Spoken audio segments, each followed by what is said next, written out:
The date is March 19, 2012. My name is Paul Robards, Library Director at Roberts Memorial Library at Middle Georgia College. I will be speaking today with Julian Alexander from Warner Robins, Georgia, about his experiences in the Vietnam War. Mr. Alexander, what branch of the service did you serve in? The United States Army. Why did you join the military? I was drafted. How old were you when you joined the military? I was sworn in on my 23rd birthday. Where did you go to receive basic training? Fort Benning in Columbus, Georgia. Describe your basic training experience. What was your daily routine and what kind of training did you receive? Well, basically you would get up at like maybe 5 o'clock in the morning. It could have been sooner. Go on 2 or 3 mile runs, come back, eat breakfast, clean up the dorm or I forgot what they called it. Make your bed, clean the bathrooms, and then you would spend the rest of the day till lunchtime either going to classes or some kind of physical training. You would eat lunch, and then after that you would either have classes or more physical training depending on the schedule of the day. It was PT exercises, hand grenade practice, rifle range. At night you would have distant runs, and you would go through what they called the night crawl under live fire, through barbed wire, through mud, over logs, through trenches. More PT exercise during the day, classes during the day. General military procedures. What lessons did you take away from basic training? I think I became more disciplined because of the structure. I think I became more responsible because I was 23 years old, but I had never done anything with my life up to that point, even though I was married to my first wife at that time. I think I became more aware of the world around me. I think I became more aware of exactly what military life was all about, because prior to that, my father had been in the Army, but that was World War II, and he didn't talk about it much, so I didn't know too much about it. Where did you attend advanced training, and how long did it last? I attended advanced training at Fort Sill, Oklahoma. It was an 8-week course. I was trained in 105 millimeter howitzers. Big guns. What was your occupation code, your MOS? I think it's been a long time. I'm not really sure. It seems like it was either 10 Bravo 40 or 13 Bravo. It involved artillery. It wasn't infantry or anything else. I can't remember exactly what it was. Did you volunteer to go to Vietnam? No, I did not. At the time I was sent to Vietnam, like I said earlier, I was married. My wife had just had our first child in June of 1967, and I got orders for Vietnam shortly after that. I was allowed a 30-day leave, and then I was sent to Vietnam in August of 1967. What are the names of the units you were assigned to? Well, I was in an artillery unit, and we were assigned for fire support to different units such as the Big Red 1, the 25th Infantry Division. Those are the two that stand out in my mind most after all these years. I'm sure there were many, many others because we constantly moved from place to place providing fire support for infantry units. What was your rank during the war? Well, when I went to Vietnam, I was a PFC, and then I made corporal, and then I made sergeant in early 1968, prior to the Tet Offensive, I believe. And when I was discharged in August of 1968, I was a Sergeant E5. Where did you serve while in Vietnam?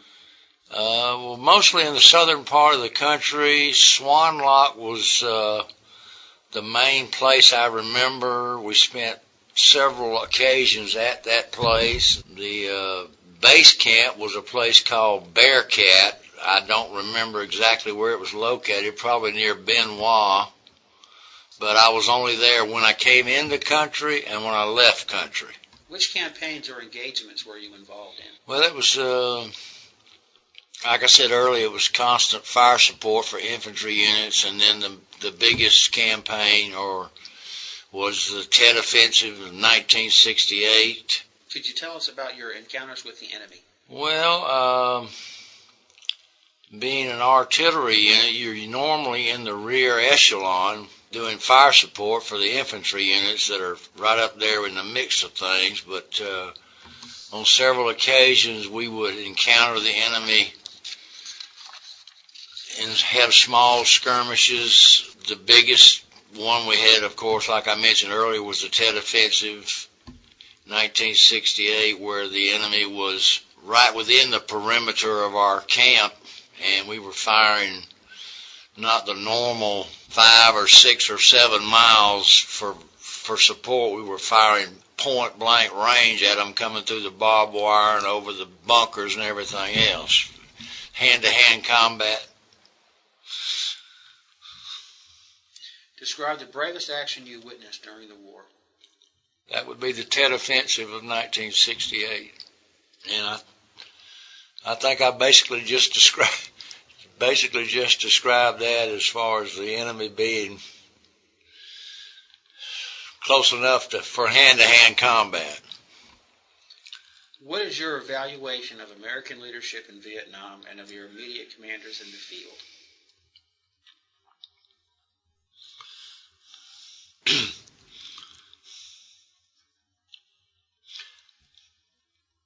At the time I was there, and I don't think my opinion has changed much over the years, but I didn't think much of the immediate commanders like the captain of my unit. As far as the upper echelon commanders like the generals and everything else, I think the only thing I could say about them is they were doing what they thought was best. I think a lot of times it was for show, for the people back home, for the news reports, to encourage the American public to get behind a war that they weren't behind. It was, in my mind, it was a war that we shouldn't even have been participating in. You were a gunnery sergeant, E5. As a leader, what was the most difficult challenge you faced while serving in Vietnam? I think the most difficult challenge I faced as a gunnery sergeant was commanding and earning the respect of the men under me, because I had come up through the ranks with those same men, and coming up through the ranks, you're more on a peer basis, a friend basis, and when you make rank over them, and now you're in charge, it's kind of hard to command the respect that a commander is supposed to have because of the relationship you had with them prior to that. So sometimes it was hard to get people to do things that needed to be done because they didn't feel like you, as their friend, would pursue the matter. As a young serviceman, did you understand the politics and diplomacy of both the United States and Vietnam that landed you in the middle of a war? No, I didn't. I really didn't. I went because I had to go, because I was drafted. It wasn't, I've always loved this country, and I still do, but I didn't go because I wanted to stop communism and all that stuff. I just, I didn't understand it. How did your understanding of the situation affect how you did your job? I don't think my understanding of the situation affected my job as much as the fact that I wanted to survive and go back home affected my job. So therefore, I did what I had to do to survive so that I could get back home. I performed my job as ordered to perform, no matter what I was told to do. And I was never told to do anything that was like me lie or anything like that. I did what I was told to do by my superiors because I knew that what I was being told to do would help me get through this thing and get back home to the people that I loved and who loved me. What did you first think about Vietnam when you first arrived? Oh, Lord. When I first arrived, I was scared to death. When I got off that plane at Tan Son Nhut Air Base, I was scared to death. It was in the middle of the night. All you saw was machine gun bunkers along the runways and jeeps with 50 caliber machine guns and soldiers everywhere, and you thought, what have I got into? I'm never going to get out of here alive. Daylight came and you were assigned a unit, and in daylight things didn't look as bad. So it's just something that grows in you, on you, and you learn to deal with it. You learn to live with it. You learn to survive. What was your opinion of the Vietnamese, and did your opinion change over time? To be perfectly honest, my opinion of the Vietnamese was much like my opinion was of the Japanese in World War II. Even though I wasn't around in World War II, I know enough about it from history books and movies and talking with my father. And I didn't have a very high opinion of them at all. I didn't trust them. To me, they were a two-faced people because they're friends to you, the Vietnamese people, not the Viet Cong or the North Vietnamese Army. But the Vietnamese people themselves were friendly to you face to face, but I would never turn my back on one of them. I guess I just more or less, to be perfectly blunt and honest with it, I just despised them. And my opinion has changed somewhat since then because it's been 45 years this August when I got out of the Army. My opinion has changed somewhat in the sense that I don't despise them anymore. I still don't. I know they're a very poor people. They've been under the rule of, you might well say, a communist dictatorship for all these years. They're very poor. I don't know whether I said that already. They have a very hard life.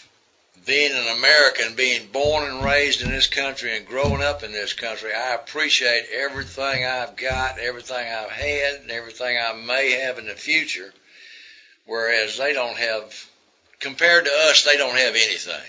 I mean, I don't know what else to say. Describe your living conditions, housing, and food in Vietnam. Let me see. Living conditions.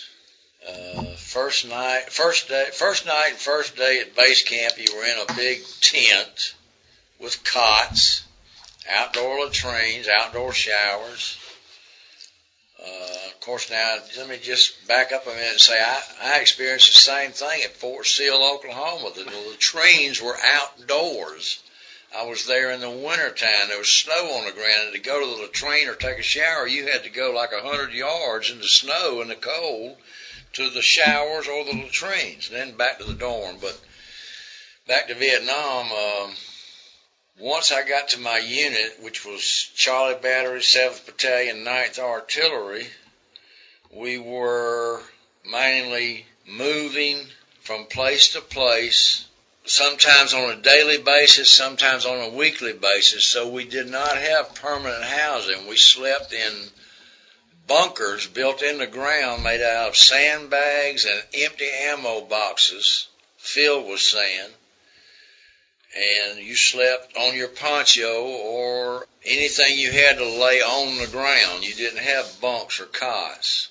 As far as food, the only time I remember having hot meals was when we were in a permanent location for more than a week. They would set up a kitchen and you would have regular meals 3 times a day, but a lot of times when we were moving daily, it would be just sea rations. And some of those sea rations weren't bad. Let's see, housing, food, and what was the third part? I forgot the third part. Conditions, housing, and food. I think you've covered everything. Well, yeah, okay. What did you do for recreation? Played a lot of cards, hearts, pinochle, poker. If we were fortunate enough to be somewhere long enough to have not a club because it wasn't a permanent building, but sometimes we would have a big tent where we would set it up and have ping pong tables. I don't remember anything other than ping pong tables and card games and drinking a lot of beer. Could you tell me about the most humorous thing that happened during your tour? Well, I remember that question being on the sheet that I filled out, and I really couldn't think of anything humorous. I'm sure there were some humorous things that happened during the course of that year over there. But I think the most humorous thing that happened to me was when I went on R&R to Sydney, Australia. And I met an Australian girl there who was, the Australian people were very friendly people. They welcomed the GIs with open arms. And this girl, I met her, I guess at the airport, I don't know. She volunteered to take me around Sydney and show me some of the nightlife. It was a friendship thing, that's all it was. Because at the time I was married and had a child at home. She took me to a nightclub that was full of exotic dancers. That's all that was there was exotic dancers. And during the show, I was commenting to her how gorgeous these women were up there on stage. And when the show was completely over, she told me something to the effect that those are not women, those are men in drag. So it's humorous now, but I was taken aback at the time. I was kind of like in shock. How did you feel when you got on the plane to leave Vietnam? Lord, just get this plane out far enough over this ocean so they can't shoot this thing down before we get out of here. After surviving 11 months and 20 days on ground, when that plane left that runway going back to the United States, I was, I think, more fearful then that we'd be shot down, taken off, and crash and burn than I was the whole time I was over there. Did you feel that the American public was less than enthusiastic about those returning from Vietnam? I can only base a yes on the fact of what I saw on the news and read in the papers after I got back, because I came back to Warner Robins, Georgia. I landed at Cochran Field between Macon and Warner Robins, so I didn't experience any bad remarks or hatred or slurs or anything else from anybody, because my mother and father and my brothers and sisters met me at the airport. And it was just like a normal homecoming to me. I didn't experience any bad things like some guys did who came back. Do you think that Vietnam veterans were discriminated against when they returned to the United States after their tours in Vietnam? Only based on what I saw on the news reports and read in the newspaper accounts, because like I say, I didn't have any personal discrimination against me. I wasn't called a baby killer or anything like that. Have your views about the war changed over the years? Not in the sense that we did the right thing or we should have been there. I still believe that was a political war. I don't understand all the things about politics, but to this day, it's another one of those wars that I think this country should have not gotten involved in. I know we were there to stop communism, but if the communists from North Vietnam took over South Vietnam, I don't think it would have went any further than that. Where else are they going to go? Did the war change you in any way? For years after the war, it made me a harder person. It probably took me, well, let's see, I got out of the Army in 1968, and it wasn't until 1991 or 92, which is what, 23 years? Yeah, 23 years it probably took me to get over the bitterness of not only the war, but some things that the war caused to happen in my life, or I felt like the war caused to happen. So even though I was bitter and hard towards people after coming home from the war. And that continued for several years. At one point in my life, 1991 or 92, I was able to overcome that bitterness. I still have feelings of, sadness rather than bitterness about my experience in Vietnam and the whole thing. Did this experience affect your religious beliefs? Well, at the time I came back from Vietnam, I was not a Christian. I was saved in February of 1975 while I was a student at Georgia College, as a matter of fact. The experience of Vietnam itself didn't affect my religious beliefs because, like I say, I wasn't a Christian at the time. And once I became a Christian, it was a work in process to 1991 or 92 when I was able to overcome the anger in me and the bitterness in me that resulted from the Vietnam War. Is there anything else you would like to share about your Vietnam War experience? I think it was a positive experience in the sense that it helped me realize that even though I saw it on newsreels prior to Vietnam, about Korea, about World War II, it was a positive thing in the sense that it helped me to sort of relate to the fact that there are people in the world, like I said earlier in this interview, that really have it bad. I think the United States, this is not in answer to your question, but I've felt this for years.